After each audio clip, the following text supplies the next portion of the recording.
आप देख रहे हैं BHBC न्यूज। अगर आप दिल्ली के प्रमुख रियल एस्टेट बाजार में 6 से 7 करोड़ रुपए के बाजार मूल्य का एक फ्लैट खरीदते हैं, मगर एक पीपल का पेड़ इसकी नींव को खोखला कर रहा है, तो सोचिए आप पर क्या गुजरेगी।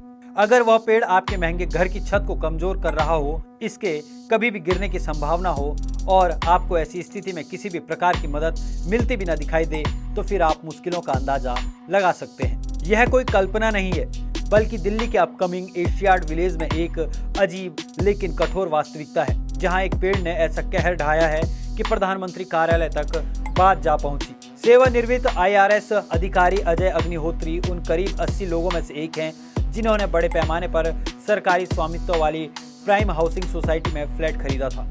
लेकिन अब अग्निहोत्री को अपनी समस्या को लेकर एक जगह से दूसरी जगह पर भटकना पड़ रहा है। यहाँ तक कि उन्होंने इस मामले को लेकर प्रधानमंत्री कार्यालय के दरवाजे भी 2 बार खटखटाए। वरिष्ठ नागरिक का दावा है कि उन्होंने जो फ्लैट खरीदा है उसमें एक पीपल का पेड़ उभर आया है। उन्होंने मीडिया से बातचीत में बताया, पिछले साल के फॉग के अंत में छत से एक पेड़ निकल आया जिसकी जड़ें MTNL के स्वामित्व वाले फ्लैट से जुड़ी हुई थी, जिसने अपने फ्लैट को बंद रखा है। वह पेड़ हमारे घर तक पहुंच गया था। RWA दूरसंचार मंत्रालय से शिकायत करने के बावजूद कोई फायदा नहीं हुआ।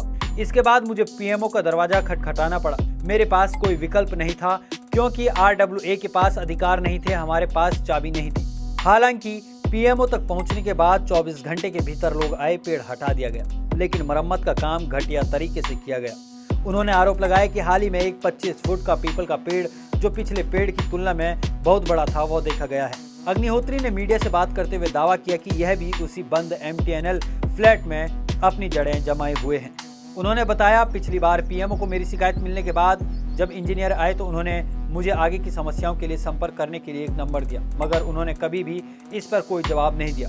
अब एक भी बड़ा पेड़ है। उन्होंने बताया कि इस पेड़ की वजह से उनके घर की छत के लिए खतरा बना हुआ है। उन्होंने कहा, मैंने MTNL के CMD को पेड़ की तस्वीरें भी भेजी, लेकिन कोई फायदा नहीं हुआ। सेवानिवृत्त सरकारी अधिकारी ने कहा, यह मुद्दा अब भी बड़ा हो चुका है।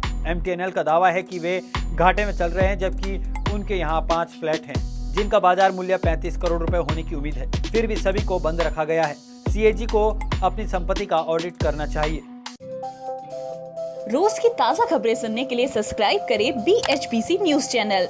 साथ ही रोज के नोटिफिकेशन जानने के लिए दबाएं बेल आइकन। साथ ही हमें अपनी राय देने के लिए हमारी वीडियो पर कमेंट करके बताएं और वीडियोस को लाइक और शेयर करना बिल्कुल ना भूलें।